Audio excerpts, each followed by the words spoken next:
Kevin Sanjaya umumkan pensiun dari dunia bulu tangkis, ini alasannya. Pecinta olahraga dibuat kaget dengan keputusan Kevin Sanjaya Sukamuljo yang pensiun dari dunia badminton. Pebulu tangkis berjuluk si tangan petir ini mengurai alasannya pensiun. Alasan tersebut diungkapnya melalui media sosial Instagram, Kamis tanggal 16 Mei tahun 2024.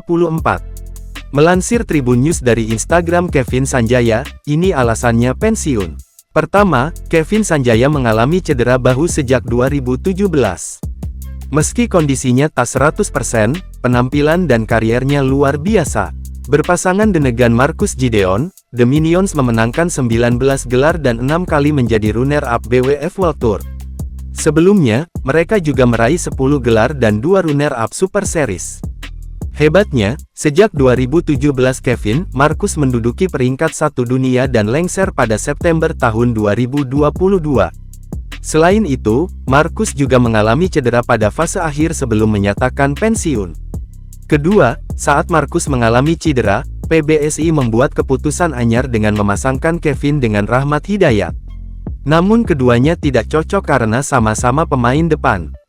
Saat berdiskusi dengan PBSI, Kevin tak ingin menjadi penggembira, karena di dunia badminton dirinya memiliki target yang jelas.